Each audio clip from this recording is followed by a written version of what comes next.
Thank you, Ethel. I have entitled my sermon today, Worth a Second Look, which is what I'll bet you were doing with the screen over here a little earlier today, is looking at it again and again. My apologies to you, Dan, for the order in which you had to struggle along with looking back and forth yourself. This past Tuesday, my phone rang about 5:20 a.m. Just get that for a second. People don't call at 5:20 a.m. to wish you a happy birthday.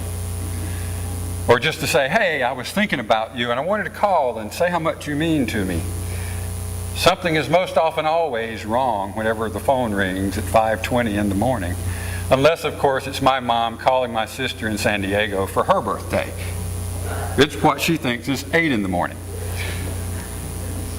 It was my wife's mother who was having intense back pain, and she is now on the mend, so no worries really about her. But my wife, Teresa, left our house about 6 a.m. to take her to the hospital. And since I was now already well awake, having made coffee for her and had a cup myself, I used the time profitably by reviewing my scriptures in preparation for that morning's Tuesday morning lectionary study group that I attend in Charlotte. To which I was about to go. I was walking out the door, the back door, at about 9:50 a.m. when I heard a knock at the front door. And it was a substantial knock. It wasn't one of these little, pecks. It was somebody who seemed to know what they were doing and where they were. And so I quickly ran to the front hall, and I could see through the big glass in our front door, which is a wide front door, that it was an elder lady, Phyllis, I'm going to call her. She's in her late 80s. She was standing on the porch, and someone with whom Teresa and I have shared a few meals in the past. We've been down to her house down the street on South Street where we live. And it's an old house like ours. In fact, the word that Teresa has is they were built around the same time and maybe by the same builder. And so the house is over 100 years old. We've been to her house and had a meal. She's been to our house a few times. And she and Teresa are both gardeners. So we would go to her house and look in her garden. And she would come to our house and go into the backyard and see the garden in the springtime. And I thought maybe that's why she was there. So I saw her on the porch. I quickly put the dog in the back hall and shut the door. And I went to open the door, and I opened the door and I said, Phyllis, how are you? Fine, she says, as she walks on in the door. And I'm a little confused by this because I wasn't expecting her. I didn't expect her to be here. I didn't expect anybody, frankly. And so I'm confused, and I'm thinking, okay, did maybe my wife in her haste forget that she was having coffee or tea with Phyllis this morning. And she's well dressed. She's always well dressed. But she comes in carrying this huge satchel portfolio thing under her short arms. I mean, the thing's like this big, right? And she's carrying it under her arm, and it's almost rolled up because her arms are so short. And she comes right on in, and without batting an eye, I say, Phyllis, were you expecting Teresa to be here? And without batting an eye, she says, well, it doesn't matter. If Teresa's here, it's okay. If she isn't, that's okay too. And I thought, well, this is strange. And at this point, I'm very confused. And I'm wondering whether she is as confused as I am. And I get more confused when she says, where can I put this down? Dutifully, I shoo her into the red room off the front hall where there's a sofa, and I say, well, here, put it down on the sofa, just lay it out right here. And she does, and she proceeds then to unzip the portfolio and start opening it up. And then she starts flipping through the artwork in it for me. And as she flips through, I notice these very well done, beautiful penciled and charcoaled drawings of nudes. And she says, I don't know if they'll let me show these in the gallery down at Town Hall or not. What do you think? And I'm honored to be asked what I think about artwork. And I'm thinking, really, well, Davidson's a pretty progressive place, but now I'm really confused. Who do you think we need to talk to, Phyllis, about showing these at the town's gallery? And she says, well, I was hoping you could help with that. And I'm more confused because I don't have anything to do with town government or local government there. And the drawings are very beautiful and very well done sketches of again, nudes. And so I'm trying to figure out how we can both save face here, because it's quickly developing into a lose-lose situation for both of us. And I'm not sure it's even remotely possible. The drawings are obviously very meaningful to her. And she did them many years ago at a class at CPCC with live subjects, she said. And so I sit down and I say to her, Phyllis, very gently I say, I'm a little confused. Which, thinking about it in retrospect, was such a massive understatement that I feel like I was lying to her. I say, it sounds like you must already have talked with someone about showing your art here. And she says, what's your name? Well, now, I'm not confused about that. I know what my name is. And I say, my name's Nathan. I'm married to Teresa Woody. Oh, my heavens, she says, you're not David? I say, no, I'm not David. She says, oh, my heavens. Well, she says, as she gathers up her artwork in her portfolio, she says, I can tell him at least one Davidson resident thinks they're good enough to show in the town's gallery. I said, absolutely and without reservation, Phyllis. Well, it wasn't confusion of faith per se. And it had a good ending. I had to ask her some questions, though, to find out what exactly was going on. We cleared up the confusion. And I have no doubt that she, in her late 80s, will show her art in the town's gallery. And what an inspiring thing for her to do, though, at that age and with those drawings, to put herself out like that, to risk who she is, a part of who she is, very, very publicly and very boldly. And I feel blessed to have been the recipient of her grace and charm, even if it was mistaken. I imagine that someone saw Phyllis's drawings, and then she herself began to take a second look at them as well. And she thought to herself, these are good, and this story needs to be told. And she was willing to do that, to put her art out, what she'd created, and take a risk with it, as a precious part of herself, not satisfied with just kicking back and taking it easy in her age. They were worth a second look. Maybe our scriptures from John are worth a second look on our part. Mary gets to the tomb and is immediately confused. In fact, I imagine she isn't just confused. It isn't just simple confusion. It's sheer distress.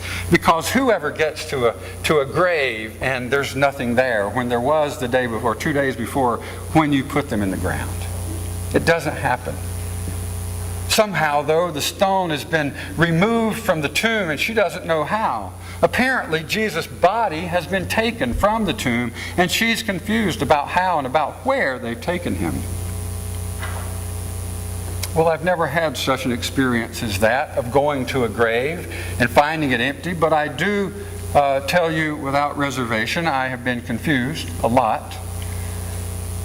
These days, confusion is a common occurrence, isn't it? It's awkward and unsettling to be confused in front of others, or worse, to be caught in the confusion of loss and grief, which often leads, as it did Mary, into a confusion of faith. It's interesting in this story that while Peter and John, it's almost certainly John, though it says, never names him, it says the disciple that Jesus loved. Peter and John do what here? Did you get that? After they go in, they see this, the other one runs, Peter runs in ahead, and the other disciple sees and believes, and then what do? They go back home. What do you suppose happened for them?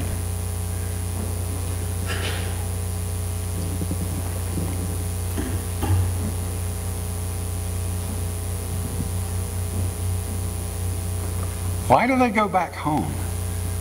What does it mean that John believed? What did he believe? He obviously didn't believe Jesus had been resurrected, or do you think he would have gone back home? That leads, maybe he wasn't ready to deal with it. It leads me to believe, though, that the only possible explanation for what he believed is that, okay, the body's gone. It isn't here. I've seen for myself. Now, weren't they potentially going to be charged with crimes also as followers? very possible. They could have been. Yeah, that might have been on the horizon for them. Yeah, good thinking. Thank you, Jim. So it's possible that they run back home. It could be that he believed that Jesus had been resurrected and thought, oh my goodness, now what? We're in big trouble if they find out about this. And there is another parallel story in a different gospel where the Jewish authorities go to Pilate and say, we need guards for the tomb because somebody's going to steal the body. That's going to happen.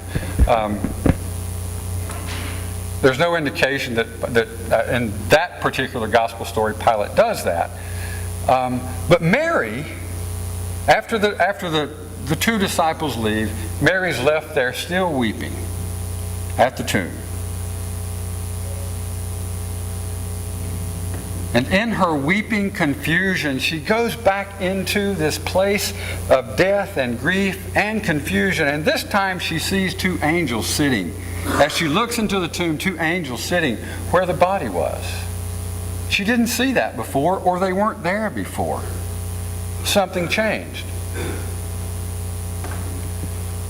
And they ask why she's weeping. And then she turns, and someone is there with her. And she asks him about where Jesus has been taken, and he calls her by her name, Mary, as if she should recognize him, as if he knows her. And she does recognize him. We know this because of her response. What is her response? Rabboni. Now that's different, isn't it? Normally we hear the word rabbi whenever someone is saying a derivation of this root word, rabbi or rebbe. But she uses this word, Rabboni. Not just rabbi, which would have been teacher, could have been any teacher, but Rabboni, my teacher, she says. And the confusion is cleared up, and her life is back in place. The place of Jesus' teachings. Questions are a part of the story. They're a part of the teachings as well. And we all have confusion. Simple confusion, funny confusion, and confusion of faith and belief at times. None of us are immune to this. And this story of stories, could not be more unbelievable. Why? Because if John had wanted to write a believable story here, he wouldn't have had women get to the tomb first of all. And he wouldn't have had Jesus appear to women. He would have had at least two people that Jesus would have appeared to. And it would not have been women, it would have been two men, because two men were needed to validate an occurrence in that day and time. But the way John tells it, it must be for a reason. One, that the women are important in the story, and they get it even when the two guys don't seem to. In John's story, it's only Mary. It's only Mary, which makes it very personal. And it reminds us that Easter resurrection isn't just something we do as a group. It isn't just a collection. It isn't just a communal experience. It's also a deeply personal experience whenever we encounter the risen Christ and the new life it brings. But the story isn't meant to be believable. Like fine art, it's meant to be inspirational. To inspire life, to inspire new life. And inspire us it does. It inspires us, it has inspired us, it will continue to do so on and on and on into new life again and again and again. You know, I never tire of this day in the life of a church, Easter morning. And it occurred to me this morning again as I came in and the black cloth was over the cross, over the altar. We veil the cross on Maundy, Thursday, and if you miss Holy Week, then you just miss that.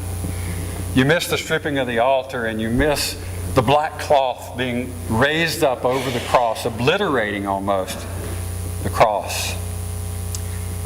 We did that on Maundy, Thursday. And on Easter morning, I always come in and climb up on the altar and put the cross back up because it's been taken down to be cleaned.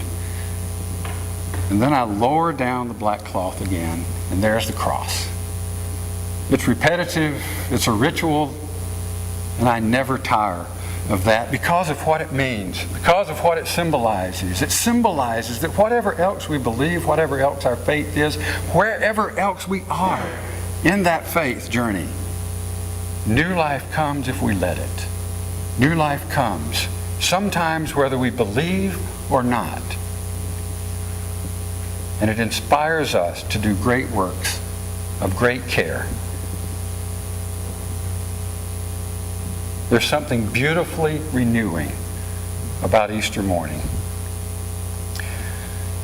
That new life for Phyllis as an artist nearing 90 and for Mary at the tomb begins with a second look.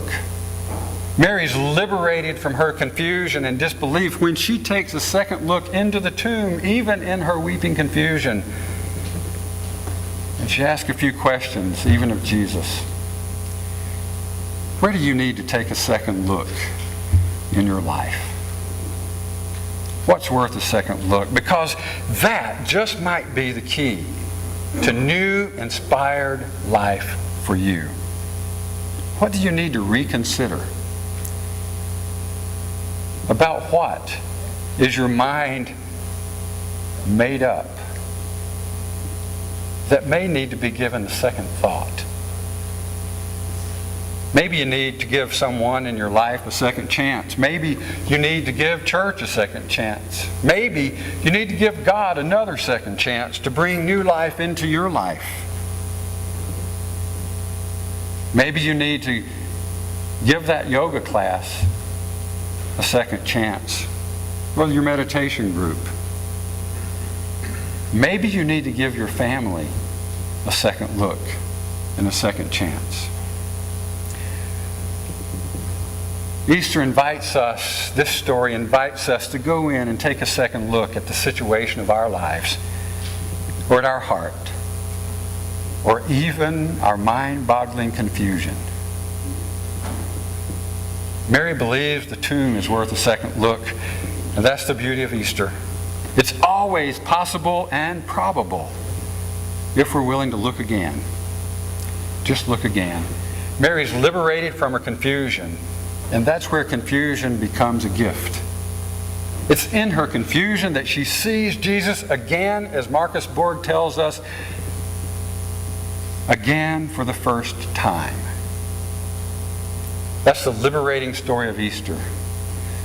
Even when all seems lost, all is found. And what is found is new life again. Find your way back to where you need to be in Jesus' teachings this Easter. And find new life again. Amen.